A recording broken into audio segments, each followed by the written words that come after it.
On behalf of East Central and Southern Africa Health Community and on my own behalf, I would like to take this opportunity to welcome you all to this very, very important workshop on health diplomacy, themed leveraging pandemic agreement, the revised International Health Regulation of 2005, and the right to health to advance Africa's health diplomacy agenda.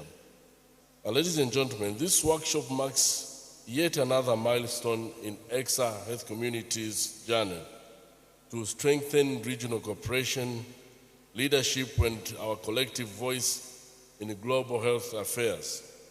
As the global health architecture evolves through the pandemic agreement, the amended International Health Regulations of 2005, and an ever-shifting geopolitical landscape, we must ensure that Africa's priorities remain firmly at the center.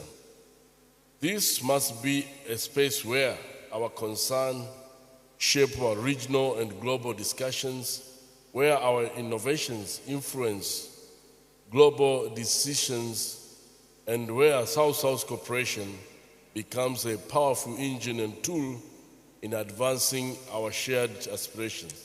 Ladies and gentlemen, through this workshop, we aim to equip a permanent or principal secretaries, health attaches, senior government officials, and other partners who, in one way or another, are playing part in decision-making. We believe through this workshop, there will be several things that are going to be learned from understanding the implication of pandemic agreement and IHR 2005 that was amended in this year for our African region, advancing the right to health and equity within the global health architecture. Third, strengthening Africa's collective negotiating power through regional solidarity. Fourth, identifying strategies to integrate global health diplomacy principles into national and regional governance structure. And last but not least, enhancing lobbying, etiquette, protocol, and effective communication capacity.